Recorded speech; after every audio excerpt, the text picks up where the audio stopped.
식사 맛있게 하셨나요? 예, 카레라이스 오래간만에 맛있게 먹었습니다. 제 목이 잠겼는데 이유를 알 수는 없어요. 목이 잠긴 거예요, 그냥. 예, 누가 목사님 목이 잠겼다고 걱정하는데 걱정할 거 일도 없으십니다. 오늘 누가 읽으실 차례죠? 서예진 아나운서. 우선 누구 하나 지명을 하세요. 윤순신 집사님 당첨되었습니다. 어디 있어요? 예, 다음 주 윤순신 집사님. 우리 교회에 의외로 윤씨들이 많더라고요. 지휘자가 우리 윤광범 집사님, 반주자가 윤승희 집사님, 이 앞에 나와서 찬양하는 분 가운데 윤세희 집사님, 또 남자 가운데 찬양하는 사람 윤순신 집사님, 가운데 서 계신 분 윤혜미 권사님. 윤혜미 권사님 어디 계세요? 권사님만 윤씨면 다 윤씨야. 아유 참, 솔직히 점심 먹고 오후에는 제가 굉장히 힘들어요. 뭔 말로 웃겨야 잠을 깰까? 좀 깨셨어요? 예. 오늘 제 4장이 의로운 삶이에요. 근데 이 주제가 아주 좀 난해한 주제예요. 제가 은혜 영성의 파워 준비하면서 우리가 80%는 알고 있는데 20% 놓치고 있는 게 있다. 근데 이 20%가 채워야 완전히 지식적으로만 아는 것이 아니라 완전히 그렇구나. 그래서 내가 구원받았구나. 그래서 내가 의롭구나.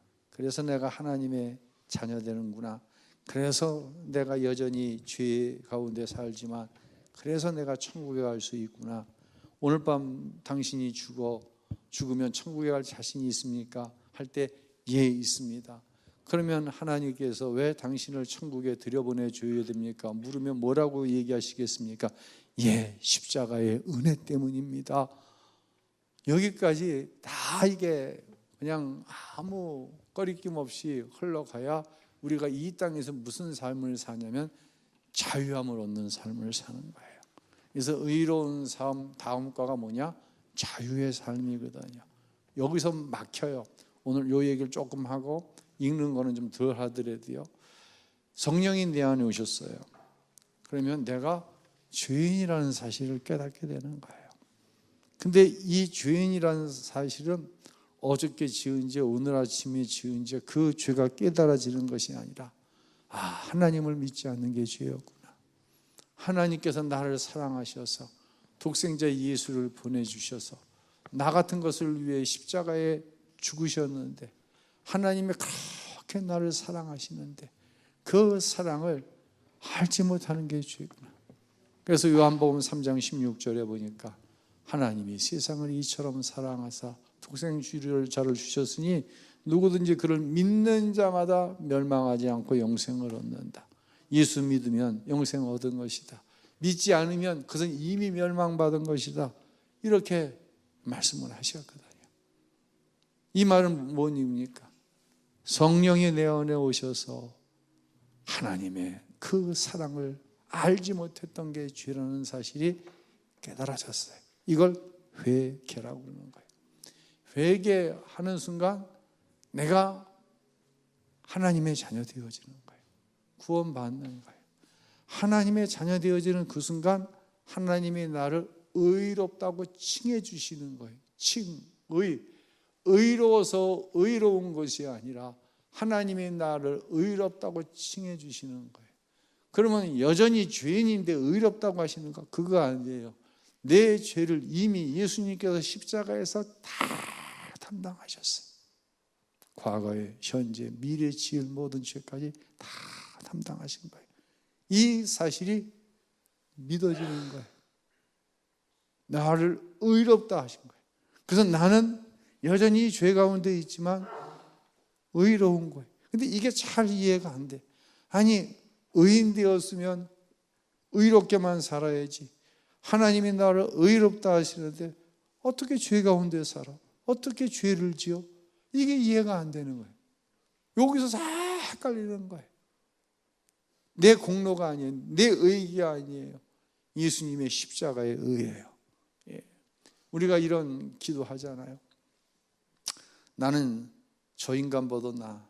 하나님, 어쩌자고 착하게 사는 사람은 저렇게 흉하게 불러가시고 저렇게 죄 많은 인간은 저렇게 멀쩡하게 누릴 거 다 누리면서 살아가게 하십니까? 하나님 데려가시려면 저런 놈을 데려가 주세요. 그런 놈이 있어요, 없어요? 나는 딱 5놈이 있네. 근데 이게 우리가 이야기하는 율법적인 의라고 하는 거예요. 왜 이게 문제가 있는 줄 아세요? 하나님의 공의가 깨달아지면 이게 문제가 있다는 사실을 알게 돼요. 왜 문제냐? 내가 기도한 대로 그러면 나쁜 놈이니까 하나님이 데려가셨어. 그러면 내가 그렇게 기도하는 순간 하나님이 누구도 데려가셔야 되는 줄 알아요? 나도 데려가셔야 되는 거예요. 그놈이 생각할 때 나도 나쁜 놈이야. 그러면 나를 상대로 기도한다고 하나님 저런 나쁜 놈이 어디 있습니까? 저놈 좀 데려가세요. 하나님 보시기에는 나도 죄 가운데 사는 인생, 그도 죄 가운데 사는 인생. 근데 그가 죄 졌다고 데려가시면 나도 데려가야 되는 거예요. 이게 공의예요. 이해한다고 하면서 믿는다고 하면서 우리의 삶에 혼돈적인 것이 너무 많다는 거예요. 제가 지난 주일날, 이번 주일날하고 지난 주일날 설교를 시작하면서 참 나는 왜 아내에게 그렇게 화를 내는지 모르겠다.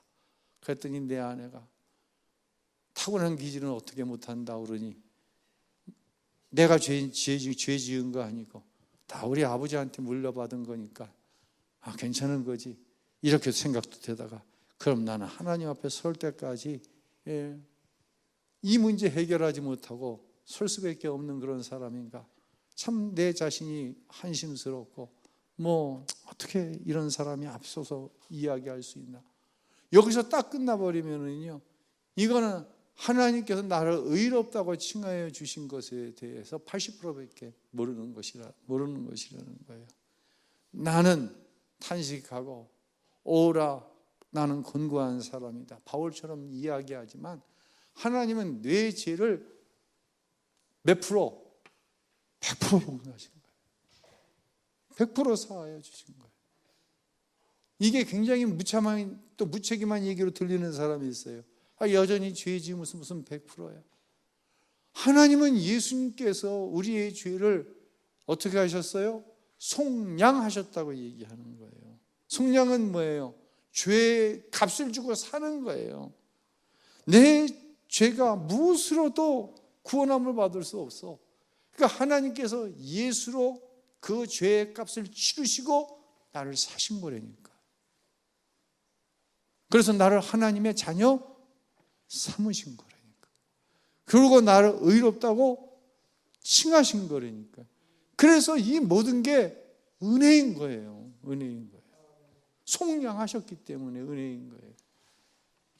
내가 탄식하고 여전히 내 안에 죄, 부정적인 기질이 있는 것은 탄식하는 것은 나도 예수님처럼 살고 싶은데,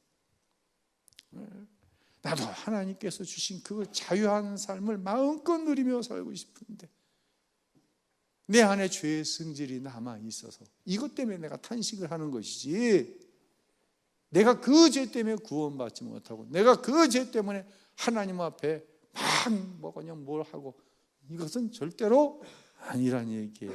이렇게 얘기해도 헷갈리죠. 그렇죠? 요것을 의로운 삶이라고 하는 이 가에서 정리를 해주고 있는데, 오늘 우리가 함께 읽을 부분을 가지고는 여러분이 여전히 의문투성인 게 많이 있을 수밖에 없어요. 왜? 우리는 은혜와 율법을 지금까지 굉장히 혼돈하며 살고 있었어요. 은혜와 율법을. 여러분만 혼돈하는 것이 아니라 어떤 때는 제가 설교하고 나서도 이게 무슨 설교가 이래. 아니 은혜로 구원받고 은혜로 살고 은혜로 하나님께서 약속하신 복을 누리며 사는 거지, 내가 잘해갖고 내가 의로워서 내가 헌신해서 내가 뭐 해가지고 마치 그런 것처럼 내가 여러분에게 설교할 때가 있다니까. 설교자인 저도 헷갈릴 때가 있어요. 근데 이 문제가 잘 정리되어야 자유로운 삶, 우리가 말씀 안에서, 예수 안에서 참 자유를 누리며 살 수 있게 되어져요. 그러니까 중요한데 이해하기는 쉽지 않을 거예요. 그래도 한번 이해하는 데까지 이해하고, 오늘은 100 중에 한 30%, 나머지 70은 다음 주에 해결이 되어질 거예요. 그래서 이 의로운 삶이 상당히 우리에게 좀 힘들고 잘 이해되어지지 않는 부분들이 있지만 성령께서 여러분을 도와주셔서 이게 잘 이해되었으면 참 좋겠어요. 자, 한번 해보도록 하겠습니다. 우리 서예진 집사님 읽어주세요. 당신의 가치는 하나님이 가장 잘 아신다. 우리는 그리스도인으로서 거룩한 삶을 살기 원한다. 그럼에도 불구하고 수많은 그리스도인들은 실제로는 거룩이나 경건과 동떨어진 삶을 살고 있다. 이러한 우리의 삶은 선악을 알게 하는 나무에서 비롯되었다. 우리에게 들어온 최초의 거짓말은 창세기 3장에서부터다. 사탄은 하와에게 말한다. 선악과를 먹으면 하나님처럼 될 것이다. 이 말은 어디가 잘못되었는가? 하나님은 아담과 하와를 하나님의 형상대로 지으셨다. 그렇기 때문에 그들은 이미 하나님과 같은 존재였다. 이 최초의 거짓말이 오랜 세월에 걸쳐 오늘날까지 전해지고 있다. 오늘날 유명한 설교자나 강사들이 이렇게 하면 예수님처럼 될 것이다 라고 하면서 열변을 토한다. 그러나 여기에도 기쁜 소식은 있다. 우리는 이미 예수님과 같은 존재다. 우리는 하나님의 형상대로 지음을 받았다. 예수님처럼 된다는 것은 우리의 행위를 통해서 이루어지는 것이 아니다. 그저 우리가 예수님과 같은 존재라는 사실을 올바로 깨닫기만 하면 된다. 즉, 우리의 정체성을 제대로 찾아 그대로 사는 것이다. 다시 말해 원래 하나님이 의도하셨던 모습을 회복하는 것이다. 오늘날 교회 안에는 자신의 정체성에 대해 혼동하는 사람들이 많다. 그들은 자신이 진정으로 누구인지 알지 못한다. 우리가 누구인지 어떻게 아는가? 어떤 사람은 내가 생각하는 그 사람이 바로 나라고 한다. 다른 사람들은 자신보다는 주변 사람들이 생각하는 그 사람이 바로 나라고 생각한다. 또 다른 사람들은 주변 사람들이 나를 이렇게 생각할 거라고 내가 생각하는 그 사람이 바로 나라고 한다. 이런 말은 우리를 혼란스럽게 한다. 내가 지금 정체성의 위기에 빠져 있다고 하자. 나는 내가 누구인지도 모르겠고 그것을 알아낼 여유도 없다. 이럴 때는 하나님의 말씀을 통해 우리가 주님 안에서 누구인지 발견할 수 있다. 하나님이 우리의 정체성을 분명히 밝혀주실 때 우리는 진정한 자유를 경험하게 된다. 여기에 분명 진리가 있다. 세상도 다른 사람도 심지어 나 자신도 스스로의 가치를 정확히 정할 수 없다. 그것은 하나님이 정하신다. 그것이 가장 정확하며 믿을만하다. 그리스도인으로서 정확한 정체성을 깨닫게 되면 우리는 삶에서 확실한 승리를 누리게 된다. 나는 지금 성령님이 현 세대의 정체성에 대해 명확하게 계시해 주신다고 믿는다. 그것이 이 마지막 때에 우리를 그리스도 안에서 연합시키는 진리라고 확신한다. 많은 사람들이 주위를 돌아보면서 주변 환경과 사람들을 통해 자신의 정체성을 확인하고 이를 합리화시키려고 한다. 우리는 자신의 정체성을 올바로 깨닫지 못한 상태로 이 세상에 태어났다. 우리가 정체성을 찾고자 귀를 기울일 수 있는 것에는 두 가지가 있다. 그것은 사람의 말을 듣거나 하나님의 말씀을 듣는 것이다. 불행히도 믿음을 가진 사람들을 포함해서 많은 사람들이 자신의 정체성을 하나님의 말씀보다 사람의 말을 통해 찾으려고 한다. 그러나 다른 사람들은 그들의 가치를 온전히 알 수 없다. 예를 들어 반지 하나를 발견했다고 하자. 얼마나 가치 있는 것인가를 알아보기 위해 이모저모 살펴본다. 그리고 그렇게 싸구려는 아니라고 판단을 내린다. 꽤 커다란 다이아몬드가 중간에 박혀 있기 때문이다. 다이아몬드가 박힌 이 반지의 가격은 얼마나 될까? 나름대로 가치를 매겨볼 수도 있고 여러 사람들의 의견을 들어볼 수도 있다. 그러나 정확한 값어치를 파악하려면 결국 전문 보석 감정사에게 가져가야 한다. 그렇다면 우리의 가치는 어떻게 알 수 있는가? 세상 사람들의 말을 듣고 알 수 있는가? 아니다. 우리가 믿는 자로서 우리의 값어치를 알고 싶다면 우리를 직접 만드신 전문가에게 물어보아야 한다. 그분만이 우리의 가치를 아신다. 그분만이 진정한 우리의 값을 매길 수 있다. 우리는 단지 구원... 딴 생각하고 계신 분들이 절반은 들은 것 같은데 이해가 안 되니까 이해가 잘 안 되죠? 뭐 정체성이냐 뭐냐 뭐. 자, 이렇게 생각을 해봅시다. 나는 누굽니까? 무슨 그건 더 헷갈려요. 나는 하나님의 자녀예요. 나는 왕과 같은 제사장이에요. 그런 의미에서 나는 예수님과 같은 레벨의 그런 특별한 사람이에요. 더구나 하나님이 나를 누구의 형상대로 지으셨어요? 하나님의 형상대로 지으셨어요. 이게 내 정체성이에요. 그럼 나는 얼마나 값어치가 있는 사람일까? 여러분은 얼마나 값어치가 있는 사람이에요? 아까 말씀드렸잖아요. 예수님이 나를 죄 가운데서 속량하시기 위해서, 나를 죄 가운데서 벗어나게 하기 위해서, 죄인이었던 나를 의롭다고 칭해주기 위해서 그 죄의 값을 예수님 스스로가 치르셨어요. 그게 십자가의 죽으심이에요. 이게 나의 뭐예요? 자, 다 눈 뜨고 눈 감지 말고 이게 나의 값어치라는 거예요. 이게 느껴지세요? 느껴지시나요? 이 값어치를 알지 못했던 그때의 성령이 내 안에 오시니 하나님께서 나를 속량하시기 위해서 어떠한 죽으심을 죽으셔야 하는가가 깨달아지는 순간, 이때가 이제 회개의 순간이거든요. 그리고 내가 하나님의 자녀, 나를 의롭다고 칭해 주시기 위해서 하나님이 어떤 일을 하셨나. 나는 세상에 어떤 것과 비교할 수도 없고 바꿀 수도 없는 정말로 대단한 사람인 거예요. 이게 깨달아지면 이어서 뭐가 되어지냐면은 이전처럼 나 자신을 가볍게 생각하지 않는 거예요. 가볍게 죄 짓고 가볍게 생각하고 말하고 판단하고, 아니 예수님이 내 죄값을 대신 치러 주셨는데 생각하고 말했어요?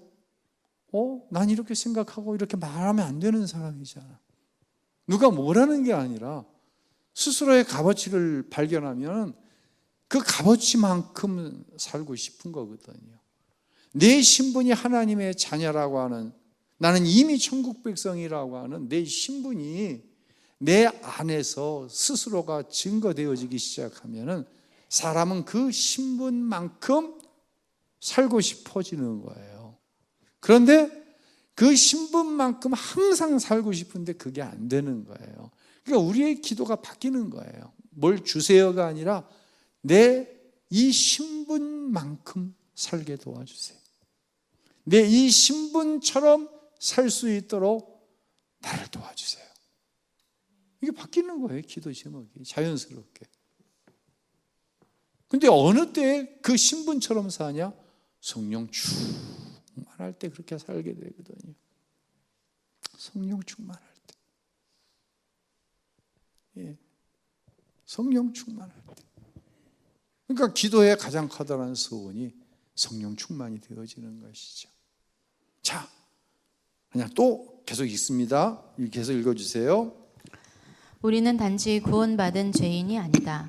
성경은 우리를 값을 주고 산 사람이라고 표현한다. 하나님이 몸값을 지불하고 우리를 사셨다.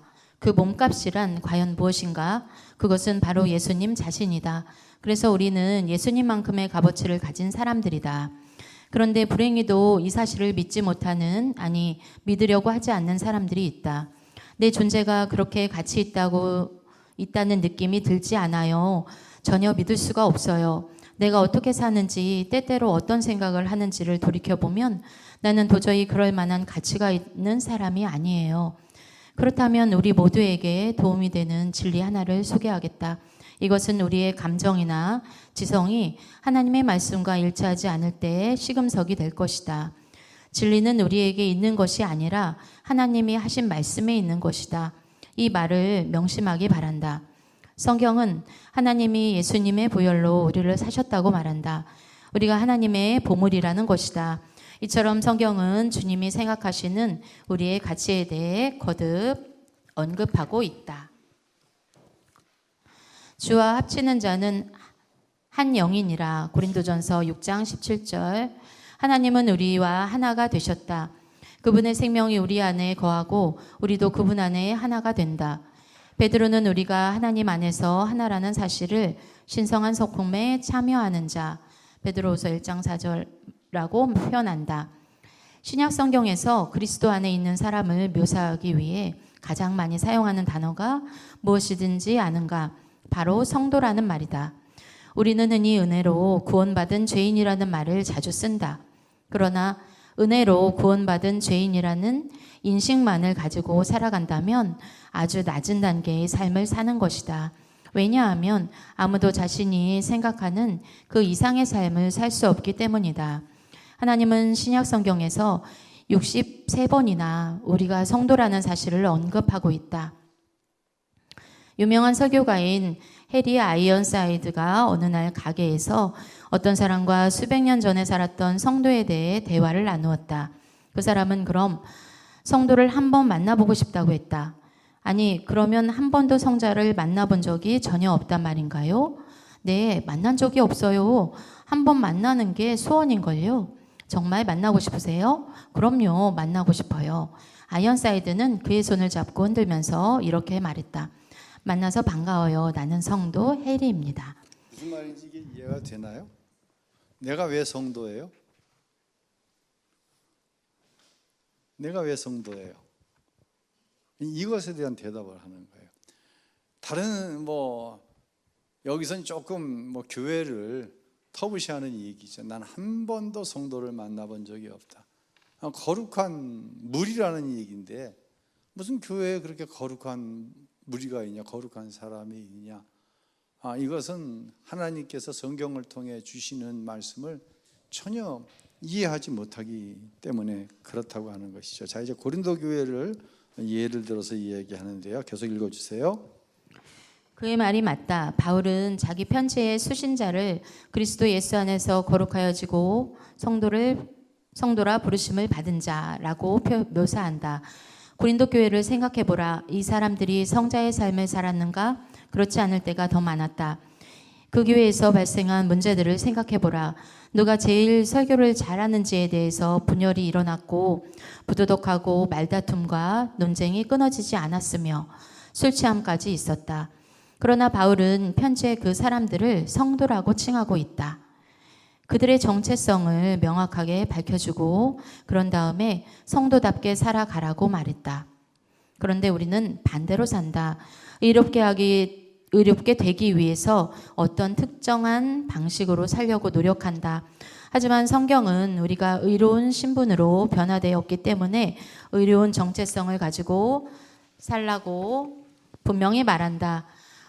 성경은 우리를 누구라고 말하는가? 에베소서 2장 10절 다 같이 한번 읽어봅니다. 우리는 그가 만드신 바라 그리스도 예수 안에서 선한 일을 위하여 지으심을 받은 자니 이 일은 하나님이 전에 예비하사 우리로 그 가운데서 행하게 하려 하심이니라. 우리는 누가 만드신 바라? 하나님이 만드신 바라. 무엇을 위해서? 예수 안에서 선한 일을 위하여 지으심을 받은 자다. 예수 안에서예요. 이 일은 하나님이 전에 예비하서 우리로 그 가운데서 행하게 하려 하심이니라. 자, 계속 읽어주세요. 우리는 바로 하나님의 걸작품이다. 성경은 우리가 하나님의 예술 작품이라고 말한다. 우리는 하나님의 멋있는 예술 작품이다. 하나님은 우리를 그의 형상대로 만드셨다. 아담 속에 있었던 옛사람은 이미 죽었고 이제 새로운 창조물이 된 것이다. 그런즉 누구든지 그리스도 안에 있으면 새로운 피조물이라. 이전 것은 지나갔으니 보라 새 것이 되었도다. 예. 아유, 더 나가다가는 여러분이 너무 힘들어할 것 같아요. 알겠는데 모를 것 같고. 다 알겠나요? 내가 여러분이 잘 알고 있는데 자꾸만 모른다고 얘기하는 거 아니에요? 무슨 의미인지는 아시겠죠? 근데 20%가 그게 잘 안 돼. 근데 이게 저도 20%가 잘 설명이 안 되는 것 같아요. 이제 다음 주에 이제 당신은 의롭다 로 넘어가면 나머지 이제 70%가 설명이 되어질 거예요. 더 읽을까요? 그만 읽을까요? 그만 읽어요? 예. 그러면 조금 말씀을 드리고 끝날까요? 그냥 끝날까요? 그냥 끝내요? 예? 서강훈 전도사가 제일 크게 그만 끝내라는 거. 그만 끝내라는 것 같아.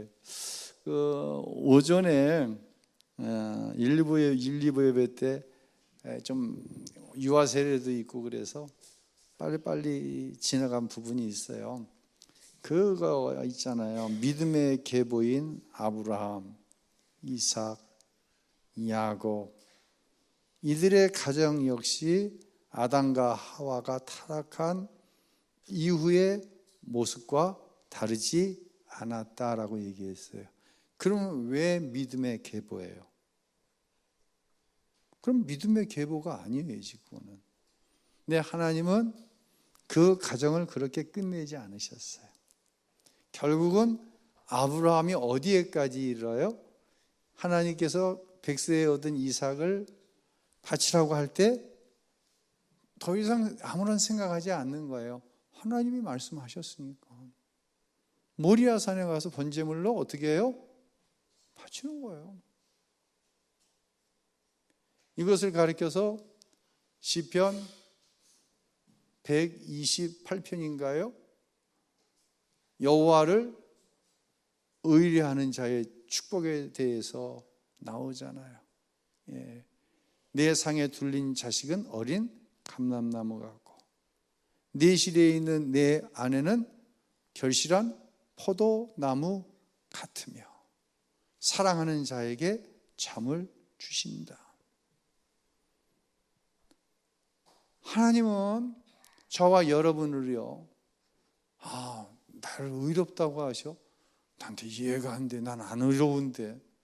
그리고 기도할 때 자연스럽게 하나님, 나와 같은 죄인을 사랑해 주셔서 한 주간도 또 자연스럽게 이렇게 내가 죄인이라고 이야기할 때, 저 사람 죄가 많아서구나. 이렇게 생각하지 않고, 참, 내 생각과 같은 의미를 얘기하시는구나. 이게 이해가 되어지잖아요. 예. 그래서 결국 성령이 내 안에 오셔서 첫째 회개하고 그때 거듭나 하나님의 자녀된 나를 의롭다고 칭해 주셨어요. 그 다음에 우리는 성화의 과정이라고 하는 것을 거친다고 그랬어요. 근데 전적으로 이 성화의 과정, 아브라함이 하나님께서 약속을 주셨지만 사라로 인하여서, 말이 사라로 인해서 이제 아브라함에게는 책임이 없나요? 아브라함에게도 책임이 있죠. 결국 하갈을 통해 이스마엘을 얻었어요. 그렇게 얻는 것을 가지고서는 우리의 삶이 절대로 행복하지 않다고 하는 것을 아브라함은 이제 아는 거예요. 지식으로만 안 게 아니라 말씀대로 살아야지가 아니라 내 목표를 이루기 위해서, 또 하나님이 주신 목표를 이루기 위해서 그 목표가 이루어지지 않을 때에 하나님을 기다리지 않고 내 방법대로 해서 무엇인가를 얻은 걸 가지고는 절대로 행복할 수 없어. 이건 아브라함이 이제 지식으로 아는 것이 아니라 삶을 통해서 알게 된 것이에요. 이건 역시도 성화의 과정이에요. 그리고 100세의 아들 이삭을 얻었어요. 얼마나 귀합니까? 얼마나 귀해요? 하나님이 이걸 달라고 하는 거예요. 아이고, 내가 헛소리를 들었지. 내가 어저께 좀 피곤했더니 이상한 헛소리가 들리네. 이렇게 얘기하지 않았어요. 혹시 이게 꿈이라고 한다면 이건 개꿈이지. 무슨 하나님이 식인종인가? 내 아들을 달라고 이렇게 얘기하지 않았어요. 성화의 과정을 거치는 어느 순간 하나님께서 뭐라고 말씀하셔도 하나님의 말씀은 항상 선하신 거예요. 하나님의 말씀은 내가 가장 뛰어난 정신력, 내가 가장 좋은 상태, 그 상태에서 생각하고 계획한 것보다 하나님이 딱 한 말씀 하시는 게 그게 내가 생각하는 것보다 훨씬이 아니라 하나님 말씀은 완벽하게 옳고 내 생각은 하나님 말씀과 배치될 때는 완벽하게 틀린 거예요. 이건. 근데 아브라함이 어느 날 갑자기 되었어요? 아니에요. 그 오랜 세월 자신의 고향을 떠나 그것도 바로 가나안으로 가지 못하고 하란이라고 하는 곳에 머물러 하나님의 뜻을 이루어드리지 못하는 그날 하나님께서 아브라함을 다시 불러내시잖아요. 넌 내가 지시하는 곳으로 본토와 친척 아버지 집을 떠나가라. 그리고 많은 약속을 주시잖아요. 예. 근데 그 약속이 쉽게 이루어지지 않네요. 저와 여러분에게도 마찬가지예요. 내가 하나님의 자녀고 하나님께서 나에게 하나님의 꿈을 허락해 주셨는데 그 하나님의 꿈이 안 이루어져 잘.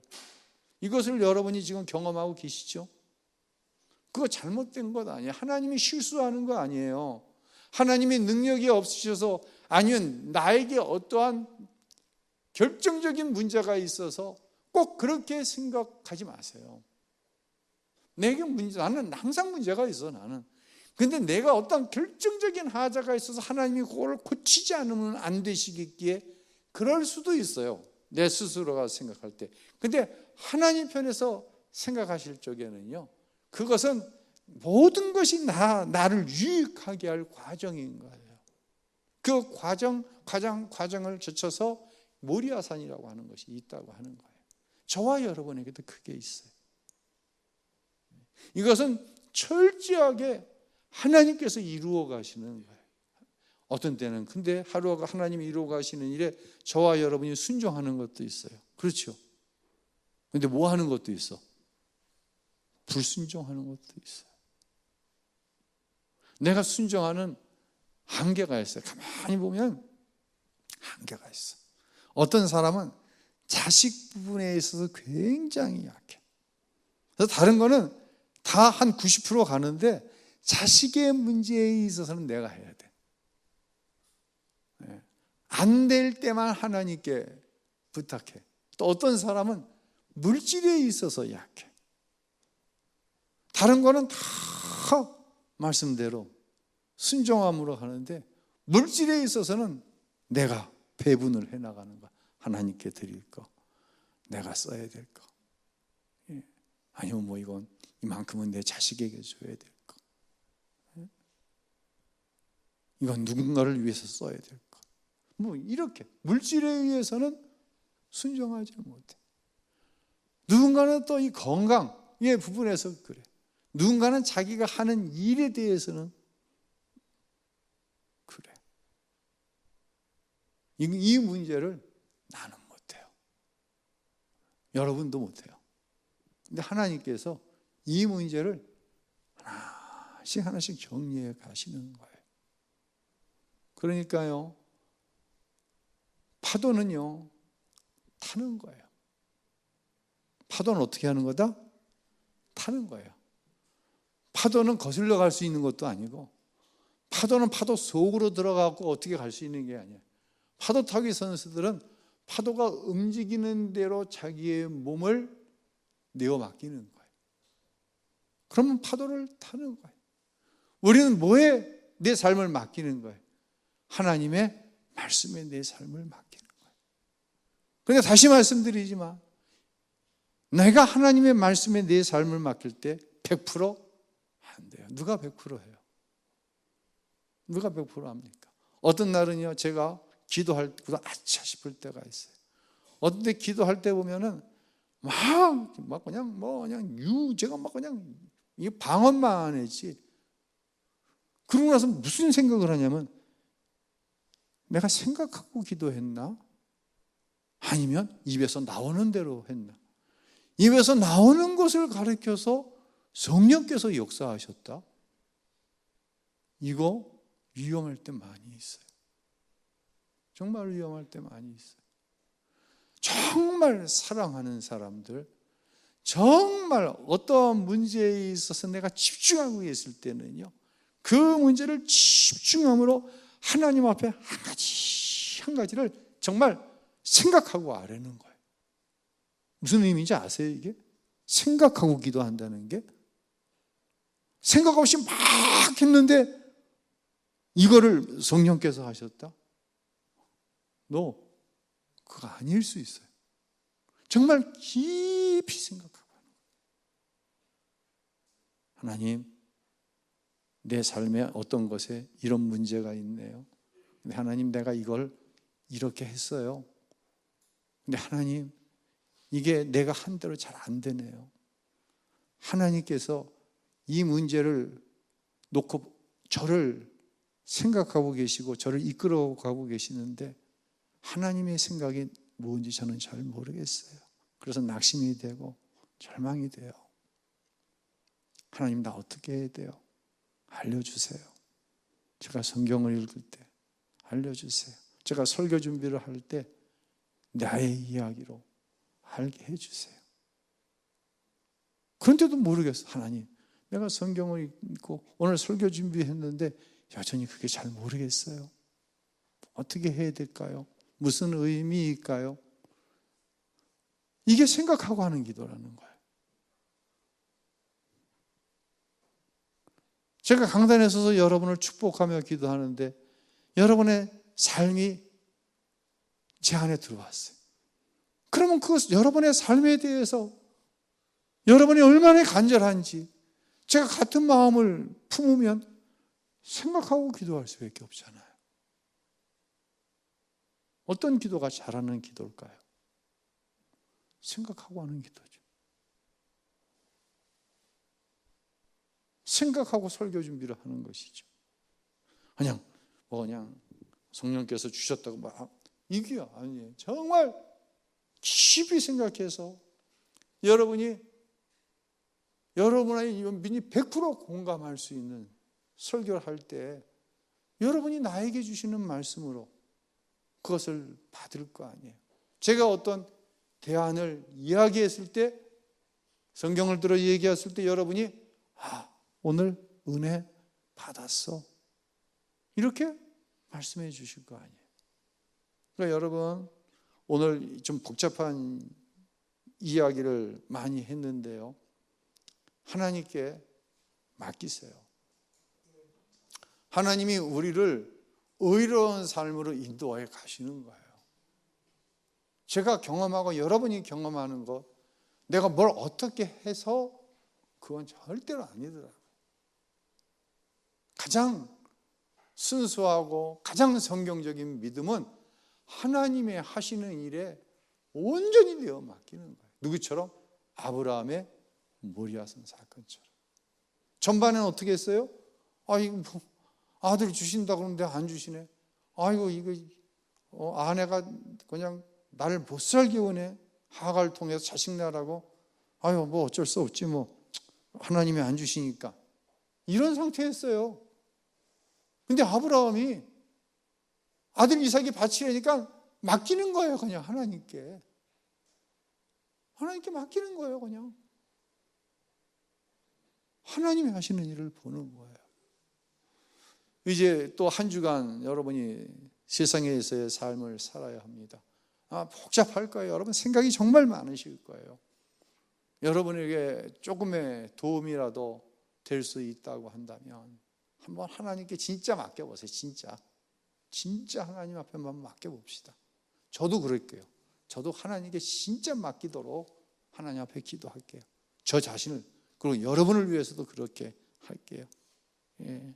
제가 여러분 자녀들 이름을 불러가며 기도합니다. 뭐라고 하겠어요? 제가 하나님 누구는 이렇게 해주시고 누구는 저렇게 해주시고, 그거 다 쓸데없는 짓이에요. 하나님의 생각은 따로 있는데 이름만 불러도 하나님 누구입니다. 하나님 누구입니다. 이름만 불러드려도 하나님의 계획이죠. 맡기는 것이요, 우리는. 여기까지 오늘 하고, 다음 주에는 좀 쉬울 거예요. 다음 주에 어려울 것 같아서 빠지면 안 됩니다. 다음 주 이거 끝내야 2주간 오후 예배가 없거든요. 다음 주에 의로운 삶, 이거 어려운 주제인데 다음 주에 한번 정리해 보도록 하겠습니다. 찬양하죠.